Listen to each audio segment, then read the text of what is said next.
Puritan Meditation, the gateway from the head to the heart. A definition. On the topic of Puritan meditation, James Packer writes, knowing themselves to be creatures of thought, affection and will, and knowing that God's way to the human heart, the will, is via the human head, the mind. The Puritans practiced meditation, discursive and systematic, on the whole range of biblical truth, as they saw it applying to themselves. In a similar vein, Horton Davies describes Puritan meditation as moving from intellectual issues to exciting the heart's affections in order to free the will for conformity to God. This approach to meditation stems from the Puritans' conviction that the will is a blind faculty. According to Edward Reynolds, 1599 to 1676, the will cannot see the right good it ought to effect without the assistance of an informing power, nor can it see the right way it ought to take for procuring that good way without the direction of a conducting power. This informing and conducting power is the understanding, the leading faculty of the soul. When this noblest faculty, as Stephen Charnock, 1628-1680, calls it, is employed about the most excellent object, it informs and conducts the will via the affections to choose the right good. With this paradigm firmly in place, George Swinnock, 1627 to 1673, defines meditation as a serious applying the mind to some sacred subject, till the affections be warmed and quickened, and the resolution heightened and strengthened, thereby against what is evil for that which is good. The method of meditation. According to Swinnock's definition, the method of meditation is serious, applying the mind, till the affections be warmed and quickened. This method dates back to Joseph Hall in 1574 to 1656, who affirms that the practice of true piety is contingent upon meditation, the best improvement of Christianity. He defines this meditation as bending of the mind upon some spiritual object through divers forms of discourse until our thoughts come to an issue. This bending of the mind has two forms, extemporal and deliberate. Hall focuses upon the second, seeking to describe its preceding. In brief, deliberate meditation begins in the understanding and in the affection. It begins in the brain, descends to the heart, begins on earth, ascends to heaven. Not suddenly, but by certain stairs and degrees till we come to the highest. Hall divides these stairs and degrees into two sections. The first concerns the practice meditation in the understanding. It involves the study of divine truths according to certain heads: description, division, effects, subjects, qualities, contraries, comparisons, titles, and testimonies. The second concerns the practice of meditation in the affections. For Hall, this is the very soul of meditation, whereto all that is past severeth but as an instrument. It involves the pressing of divine truths upon the affections through 7 steps: taste, compliant, hearty, wish, confession, petition, enforcement, and confidence. James Ussher, 1581-1656, also recommends this too prolonged approach, stating that the work of meditation consists of the two principal faculties of the soul. First, the understanding, to which I refer the memory. Secondly, the will, to which I refer the affections. First involves a calling to mind, thereby biblical truths are remembered and debated. The second involves a laying to heart these truths. Swinnock describes this laying to heart as serious consideration or an act of the practical understanding whereby it reflects upon its actions and intentions, and comparing them with the rule of the word, proceedeth to lay its command upon the will and affections, to put what is good in execution. This reflection usually consists of soliloquies, which Richard Baxter, 1615 to 1691, defines as awakening questions. These are designed to make people feel the pulse of their soul for the purpose of self-evaluation. For Usher, this is the main business of meditation, to see how the matter stands between God and my own soul. With this goal in view, he suggests, first, look backwards and say, what have I done?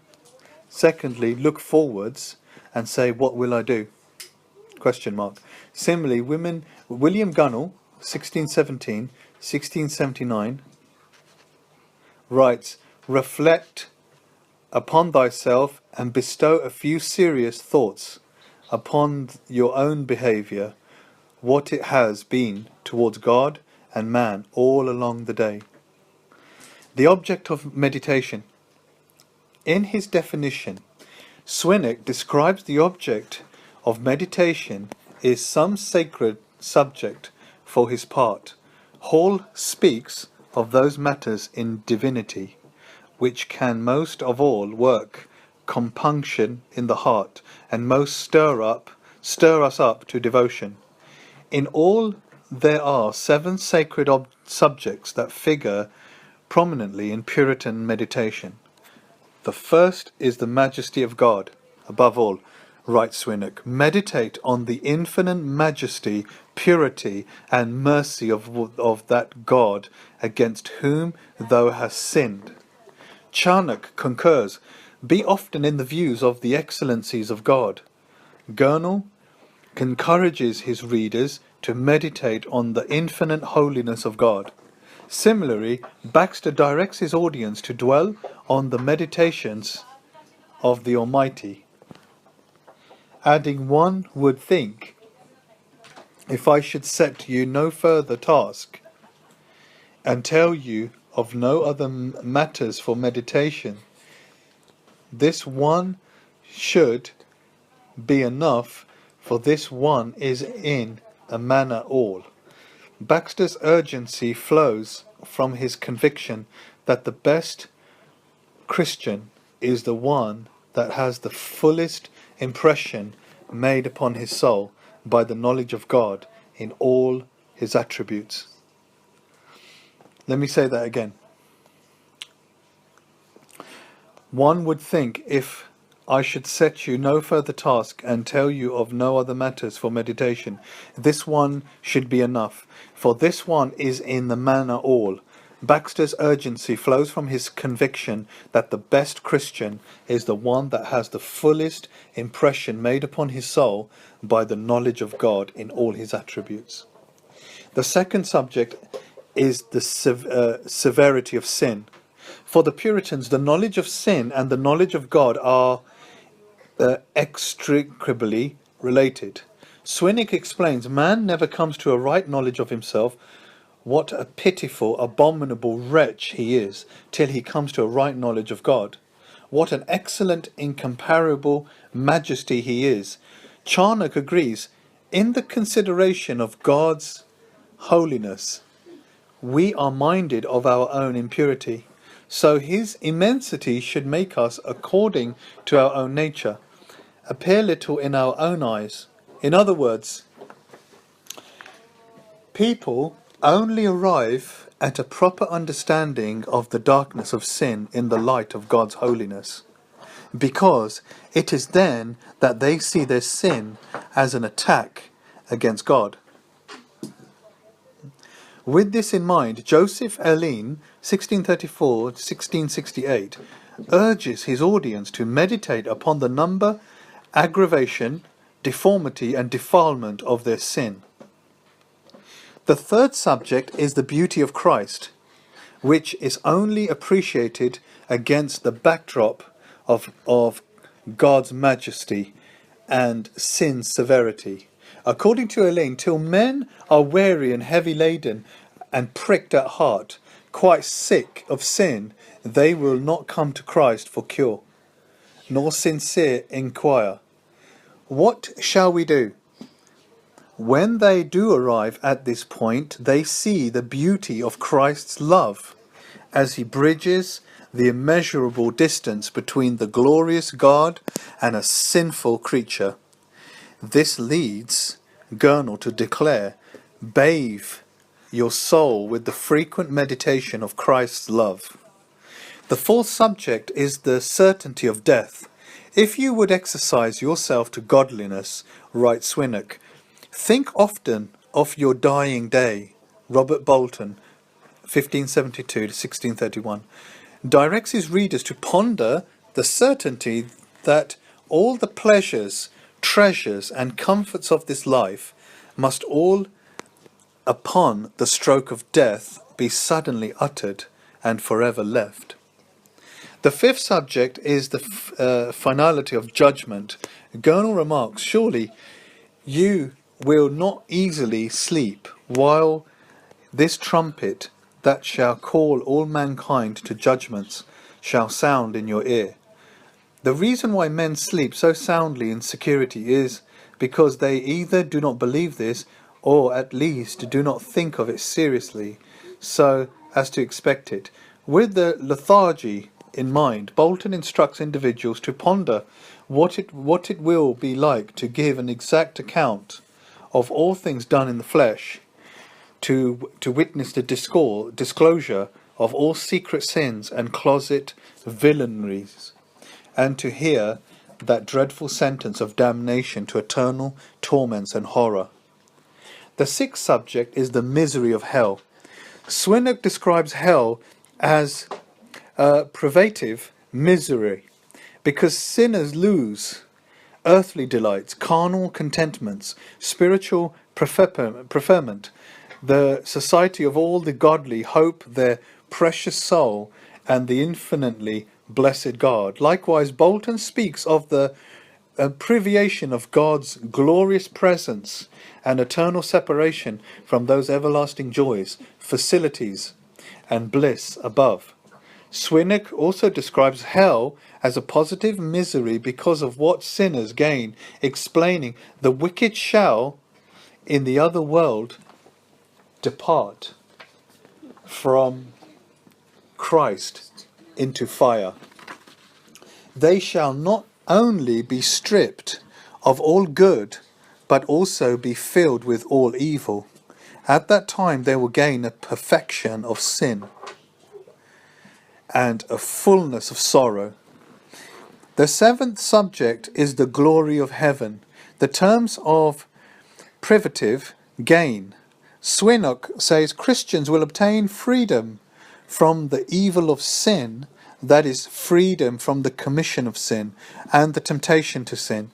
They will also obtain freedom from the evil of suffering. In terms of positive gain, they will obtain the company of perfect Christians, the nearest communion with Christ, and the full immediate fruition of God. For Baxter, this gain is of uttermost importance. "I would not have you cast off all your other meditations," he says, "but surely as heaven has the preeminence in perfection, it should have it also in our meditation. That which will make us most happy when we possess it, will make us most joyful when we meditate upon it." The result of meditation. Through meditation, The significance of these sacred subjects is felt in the soul. A glimpse of God's majesty produces fear and love. A sense of sin, severity, excites sorrow and hatred. The taste of Christ's beauty stirs delight and desire. The remaining truths, known as the four last things, produce what the Puritans call heavenly mindedness. The heavenly minded person, explains historian Dewey Wallace, is absorbed in divine things, weaned from earth, and advanced in communion with God. Their goal is to meditate on that state, binding one's heart so closely to God that all else pales into insignificance. According to Swinnock's definition, this warning and quickening of the affections leads to the heightening and strengthening of the will's resolution against what is evil for that which is good. As Gurnall explains, affections are actuated when their object is before them. If we love a person, love is excited by sight of him, or anything that minds us of him. If we hate one, our blood rises much more against him when before us. By meditating upon divine truths, love is stirred towards the greatest good, God, and hatred is stirred toward the greatest evil, sin. As a result, the will is resolved to pursue God and forsake sin. For time Puritans, this resolution manifests itself in godliness, conformity to God's will. Baxter is so convinced of this relationship between meditation and godliness that he writes, if by this means you do not find an increase of all your graces, and do not grow beyond the stature of common Christians, and are not made more serviceable in thy place, and more precious in the eyes of all discerning persons. If your soul enjoy not more communion with God, and your life be not fuller of comfort, and has it not readier by you at a dying hour, then cast away these directions, and exclaim against me forever as a deceiver. Conclusion. For the Puritans, therefore, meditation is pivotal to the practice of piety. As Baxter notes, the Spirit makes use of our understandings for the actuating of our wills and affections. These necessary implies that meditation is one of the principal means by which the Holy Spirit sanctifies the Christian. It is for this reason that Hall much lamented, and with the widespread neglect of meditation in this day, commenting, "If there be any Christian duty whose omission is notoriously shameful and prejudicial to the souls of professors, it is this of meditation. This is the very end God have given us our souls, for we misspend them. If we use them not, this."